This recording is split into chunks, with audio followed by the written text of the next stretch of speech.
kasi may nakita akong maraming kulang sa BICAM report. Yung Bicameral Conference Committee report, pinirmahan kahit may mga nakikita tayong blanco. So far, ito yung nakikita ko na pages na kulang. Page SP11, page SP12, page SP13, page SP15, page SP17, page SP20, page SP21, page SP22, page SP36, page SP37, page SP162, page SP168, page SP183. Mostly from the Department of Agriculture and on and program appropriations. So let's go directly to the page SP11 to SP12. Pwede naman siguro i-flash ito sa ating screen, no? Nahalata ko sa kasi Mayor, Mr. President, na maraming, at saka Harvey, maraming blanco. And these are not, I would say, ordinary figures because these figures will reach to billions of pesos. So, tingnan natin sa page SP11 to SP12. Line 49. After the acronym NIA, delete the amount in figures 74 billion 570 million 743,000 and replace with blank. Kita naman sa screen. Line number 52. After the acronym PCA, delete the amount in figures 889 million 065,000 and replace with blank. After the word total, delete the amount in figures 104 billion 820 million 715,000 and replace with blank. At saka sa number 7, you will see the amount. Dito sa Bicameral Conference Committee report ito. NIA is blank, PCA is blank, total is blank. So maraming pages ito na ganito. Kung isa-isahin natin, I think 13 pages pa yung nakita ko na blanco at saka pati na yun sa program appropriations. At saka may nakita din akong observation. Sa page SP11 of the BICAM report, it says that the Agricultural and Fisheries Modernization Program of 146 billion 335 million 937,000. Klaro yun sa BICAM report. However, pagdating sa GAA, General Appropriations Act, ang lumabas na figure is only 126 billion 728 million 221,000. Ang ibig sabihin, merong discrepancy. So, paano nagka-discrepancy? So, with all these findings, makikita natin na defective yung BICAM report. At bakit pinirmahan ng members? So, the House and the Senate ratified defective BICAM report. In other words, apektado yung ating GAA because BICAM report was defective. What was ratified by both houses are defective. Ang dami kulang na blanco. That can be shown in the BICAM report at pirmado. So, yun ang aking nakikita na findings. Thank you, Congressman Sig. Just before we get the input, the insights of President Duterte, just to refresh the timeline, this bicameral report was signed and ratified last December 11. Yes, December 11, ang final meeting nila ng Bicameral Conference Committee report at pinirmahan ng members. And on the same day, December 11, the 222 pages bicameral conference committee report was ratified by the Senate and the House. So both houses ratified it, and the enrolled bill was signed by the President December 30, 2024. Correct. Correct me if I'm wrong, no? Especially for those Filipinos na, to put this na maintindihan nila, simply sir, kumbaga, there's this document, this BICAM report, na pinirmahan na may mga blanco pa na items. Yes, makikita ito, nandito sa, ito yung copy ng, total copy ng bicameral conference committee report. Nandito yung 222 pages, may mga vacant pages. I really don't know kung paano lumabas na may figure na pagdating sa GAA. Okay, thank you po. Mr. President, sir, what's your comment on this particular issue? It's concerned. Well, it falls short sa exacting standard ng ating batas na lalo na money appropriations must appear the true and correct value kung anong gusto mong, what would be the application for the money for, public money. Pagka ganon, there's something terribly wrong. And as a matter of fact, I would say, kung may mga blanco yan lumusot, that is not a valid legislation. Kung nasa batas na yan, lumabas na yan ng blanco-blanco, either it could be filled up before or after sa Congress, pagka ganon, what must be submitted is the true and correct figure coming out as prepared by the budget submitted to Congress for appropriation. Pagkaputol-putol yan o may kulang, that is not a valid budget for implementation as law. It's not only inaccurate, but I think the budget is in totality invalid. Hindi na pwede mag-blanco-blanco dyan sa pera ng tao. Ano ka man? It's people's money. Maglagay ka ng mga mga provisions, but without the true and correct items or money that would be appropriated by Congress, by the people owning the money. So everything must be explained clear, patent, without doubt na itong pera na ito para ito sa ganito. Itong para na ito para sa eskwelahan, ito para sa agriculture. But you do not leave any item there vacant. Itong pera na ito blanco to be filled up later on. That is not allowed by law. And that budget is already I would like to remind Congress, mali ho yan. It's invalid. Please correct it. Or recall the budget and demand an explanation kung bakit dumating sa inyo yan na ganon kablangko. We are not, para ka binigyan ka ng blanco check dyan, o sige, bahala na kung ano ilagay ninyo. In the same manner, yung mga blanco-blanco dyan, whatever or whoever corresponds to that particular item is free to just fill up the amount. That is not by all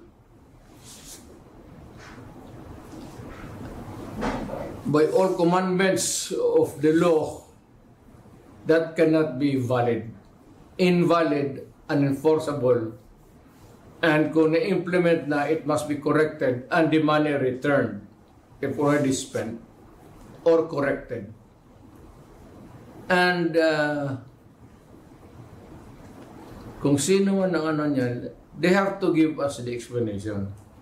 Otherwise, sabihin ko sa mga Pilipino, huwag na kayo magbayad ng buwis ninyo. Ganun lang naman, pinagsasayan ito mga kumang na to, puro check-in na blanco, then they try to pass it as a law, and they are free to choose now the amount which they want to place. Hindi natin alam kung ano ang reserba nila, kung anong gusto nilang ilagay, sobra doon sa pera natin.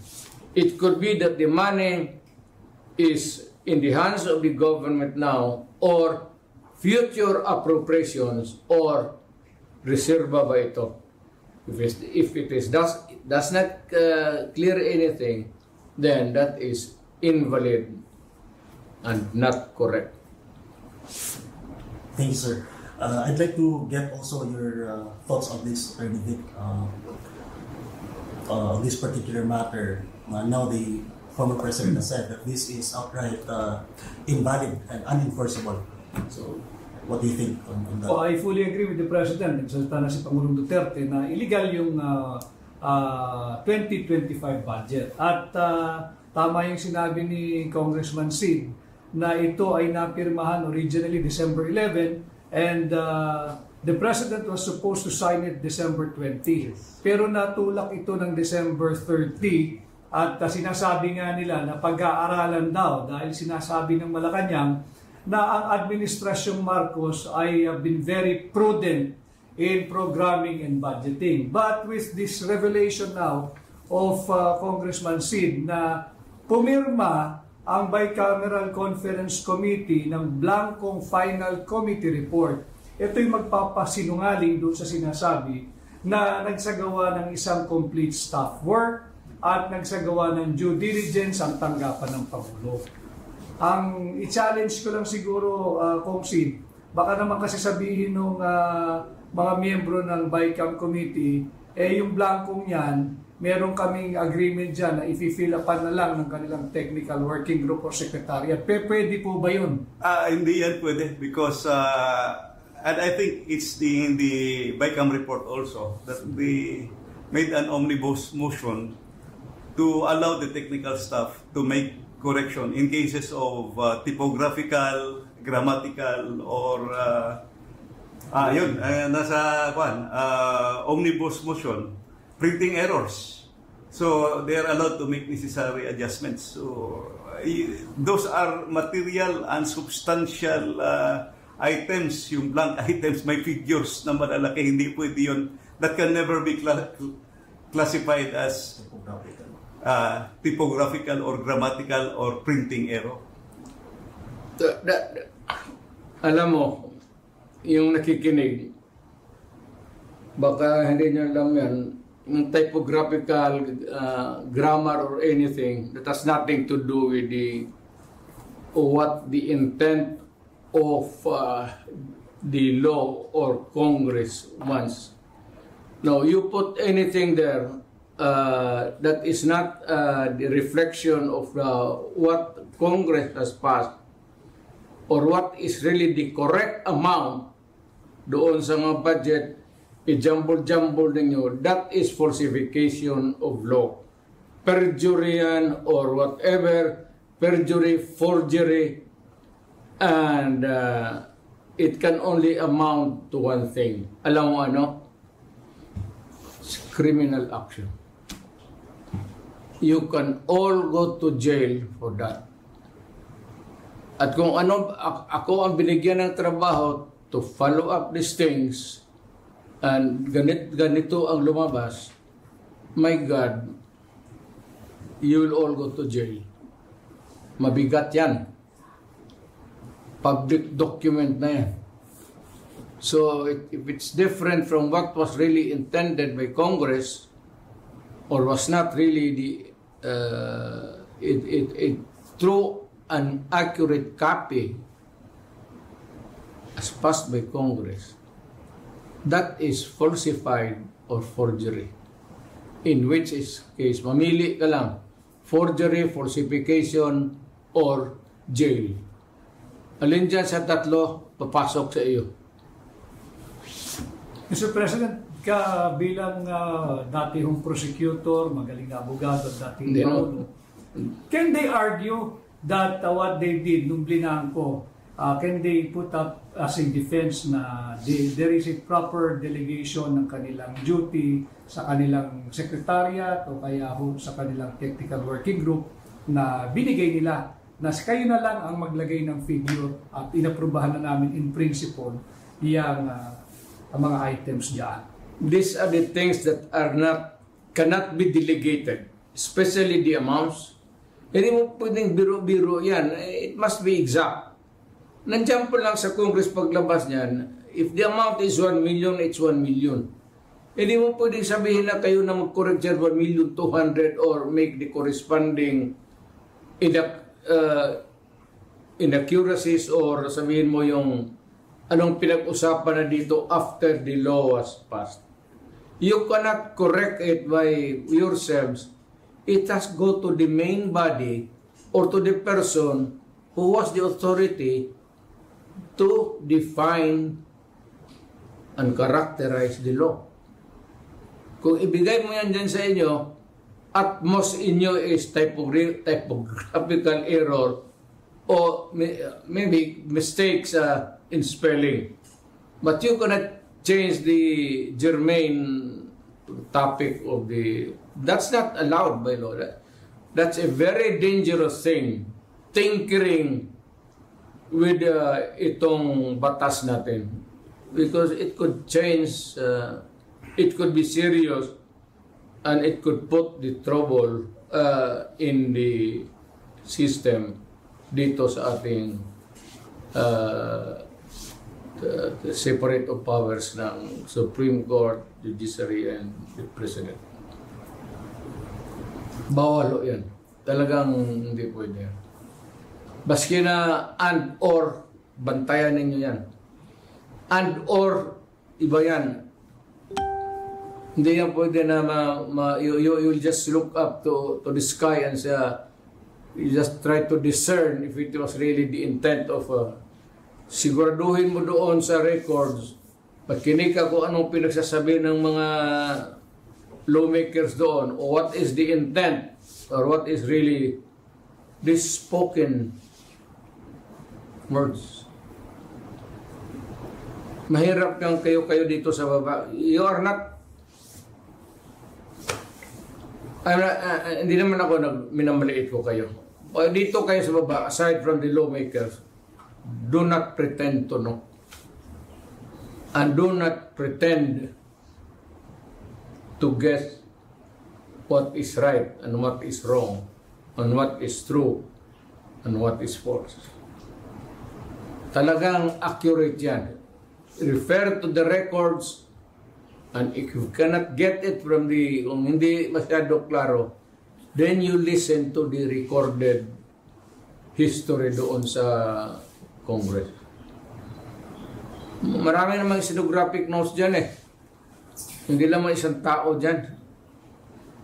May stenographic notes on Senate, the individual senator, and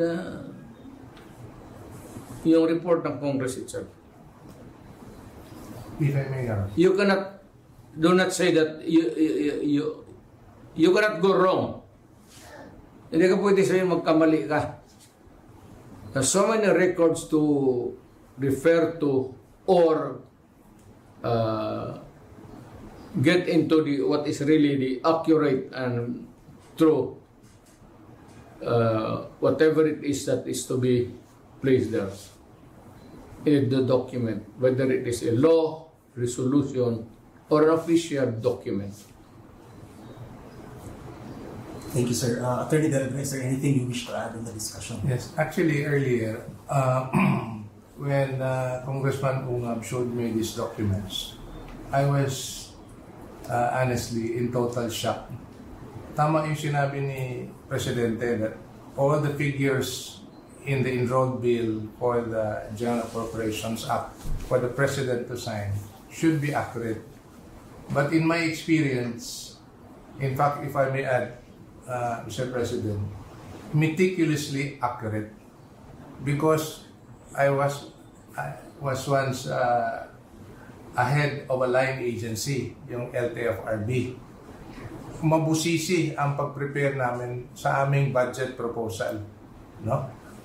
As mentioned by Congressman Sid, yung sinasabi niyang National Expenditure Program or the President's Bill as they call it, dumadaan yan sa lahat ng mga ahensya, kagaya ng ahensya that I headed, that we were required for every item that we need to spend for next year, we have to justify it, and we submitted it to the Office of the President. And once the President endorsed it to Congress, yung sinabi naman ni Congressman Ungab na dadaan sa first reading, second reading, ibig sabihin po niyan, pinapadala kami sa Kongreso to justify our budget proposal for the following year. Ibig sabihin, mabusisi yung budget proposal. Kaya talagang I was really in shock when I said, kung mabusisi pala yung proseso, pagdating sa dulo, blanco. Paano nangyari? Hindi talaga pwede yan. Hindi talaga pwede. That's in plain, that's bullshit. Either somebody there is stupid or more stupid than the others. Huwag mong gawain niya because it carries with it a lot of legal consequences. Isa dyan yung mapriso ka. And you cannot escape the rigors of scrutiny kasi dadaan ng maraming papel. And it goes back to the proponents, kung may kopya sila, but sabi niya, puta, hindi ko ito sinabi. This is wrong because I never advocated for this kind of action. Malikot ang papel sa gobyerno. So, do not try to, for those enterprising or whatever you want, wag mong gawain niya kasi talagang kung sa opisina kita, barilin kita. Totoo, para mo akong pinahiya. At pagtawanan ako ng mga congressman. So, mabuti yung alam ninyo. Barilan ka agad para wala ng istorya. Luko-luko may trial ba tayo ang gastos niya? Yes, Congressman Sid, would you like to Actually, this is already my 15th year in Congress, no? Thanks kay Mayor at pinatakbo niya akong congressman noon. My 15th year and I have been chairman of the Committee on Appropriations from 2013 to 2016 and I was also chairman of the Committee on Appropriations in 2019. This is the first time that I saw a bicameral conference committee report na may mga blanco. Na-shock nga ako. Hindi pwede yan.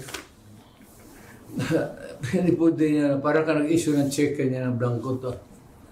You're dealing with the people of the Philippines. You do not issue a blank check to anyone because that is really addressed to the government first.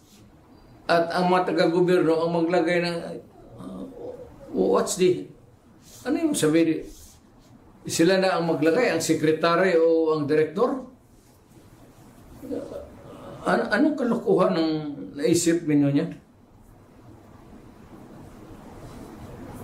Obviously, Mr. President, meron akong abandonment of constitutional duty on the part of Congress. But kay Kong Sid, sino sa tingin mo ang nag-fill up ng blanco? Yung BICAM pa rin ba who operates as the third chamber o merong fourth chamber na unknown? Well, let us assume na yung mga pumirma sila but tama yung imagination mo.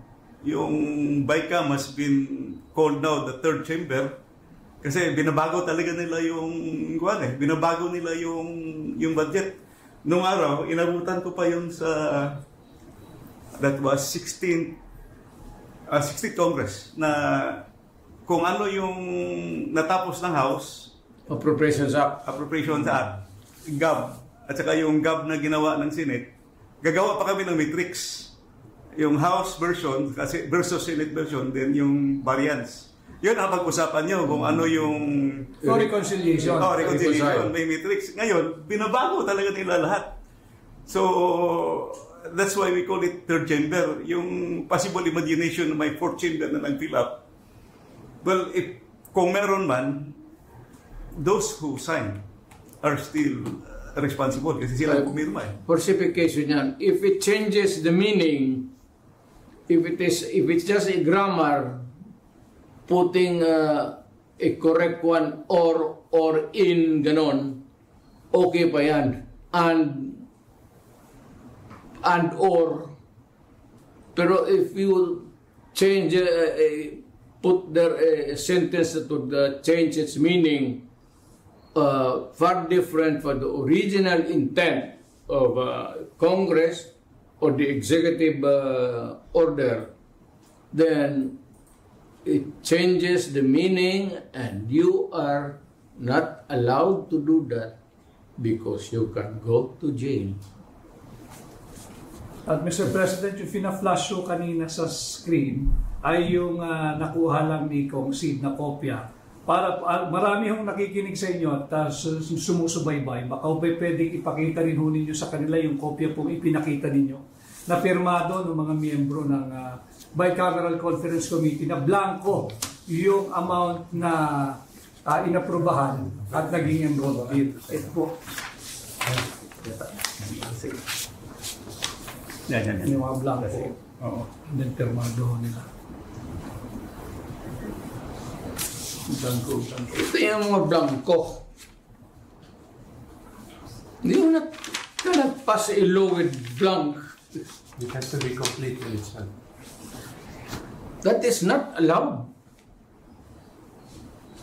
Bakit mo ilagay blanco dyan? Oh, if it's a contingent amount, you place the contingent amount. Whether it falls short or sobra, then you can add. Or kunin mo kung may sobra. But you cannot speculate by placing a blank there for the amount of the appropriations or whatever it is.